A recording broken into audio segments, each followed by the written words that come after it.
What's up, guys? AV Investments is back with you with another episode.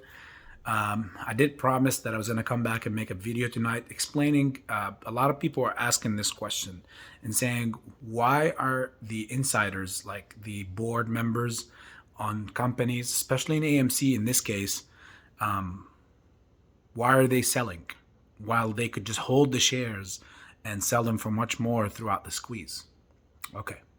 Well, there's two parts to this question, like as far as to answer it. And here's how the answer goes. First of all, there's many like boards where they only give you set time, like set timelines throughout the year or throughout the month that you can liquidate your shares in if you wish to liquidate any of your shares. You can't just do it out of the blue. Now, here's the thing. Personally speaking here, according to the AMC situation, I've seen that stuff happen on a timely manner. Like whenever they needed shares most, that's when someone came out and sold. So it didn't just happen like where they all did it at once. It was more like what's the best word here that we want to say? It's kind of like a pick time, like a strategy that where they pick the perfect time to go for that because they need to get by.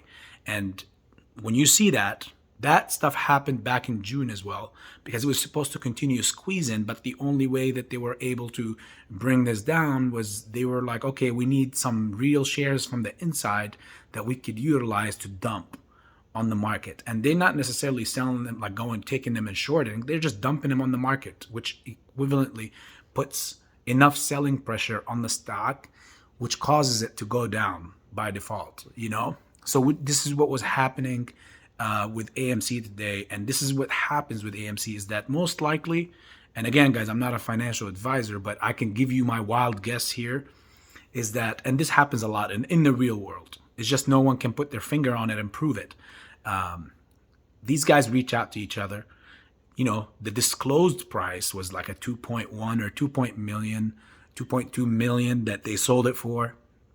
But ultimately, I can literally guarantee that someone have called in and said, hey, it's your turn to sell. Like, you know, would you sell these shares for an X amount extra on the side, like in crypto that can't be basically tracked, you know? So they could put the 2.1 million on that receipt. That's what's reported, but then they will get them back for something else.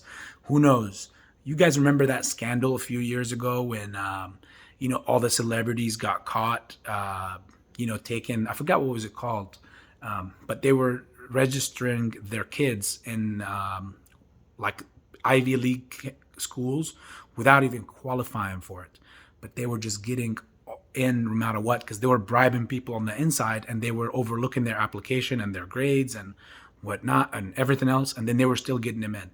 So the point that I'm trying to make here, guys, is once you get into that club, they all have access to each other. They know each other, but they don't know you and I. We're just labeled as one big group, but they know each other individually on that side. So I wouldn't put it past them to go ahead and reach out to each other and say, hey, dump these shares. I know you're selling them for low, for $16 or $15 right now, but we will give you this much, whatever it is, or we'll work this out for you, or we'll put your son or your daughter in Harvard or whatever, you know, and get it going. Now, again, I'm not saying this is what happened, but I wouldn't put it past them because of the level of criminality that we've been seeing throughout our play. And the other meme stocks have been like ludicrous is an understatement. You know, all sorts of criminality, naked shorts, that like synthetics that have basically no existence or nothing. So at the end of the day, don't put your mind on this. This shouldn't, like, at the end of the day, this is all stupid shit. It's doing nothing but prolonging, and it's not prolonging it for that long. It was just prolonging it for today and perhaps the rest of the week. Because if depending on how smart they are, will they dump all the shares all in one session? I don't think so. I think they were doing normal stuff throughout the day, and then at the end of the trading session, that's when they dropped some of that. I think that most of them, they're saving until Friday because they want to make sure that they get their goals and not let this thing creep out of freak out of control. So again, guys, don't think too much about this. That's I was just explaining why, and that's how they do the why. As far as selling it throughout the MOAS, they don't have an active trader like you and I. Like, these guys contact their brokerage, and their brokerage do their all their trading for them. There's, again, nothing much looking into it, but I just told you how this was needed so the stock does not rip today.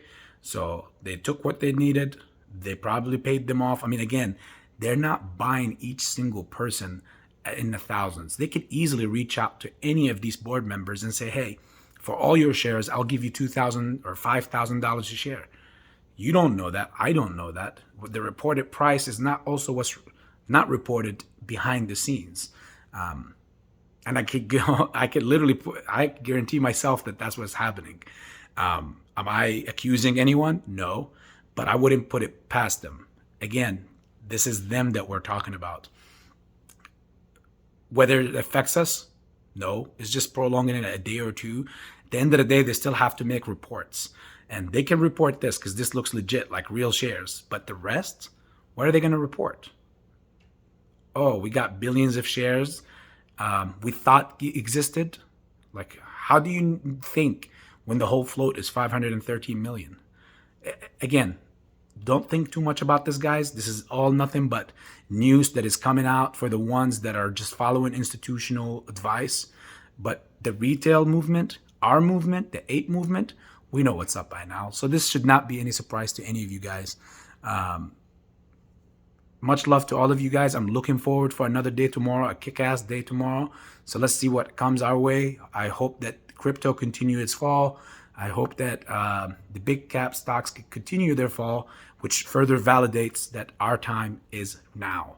So, like we said on Sunday, that's how we gauge, and that's how we can gauge and we can predict the market through these moves.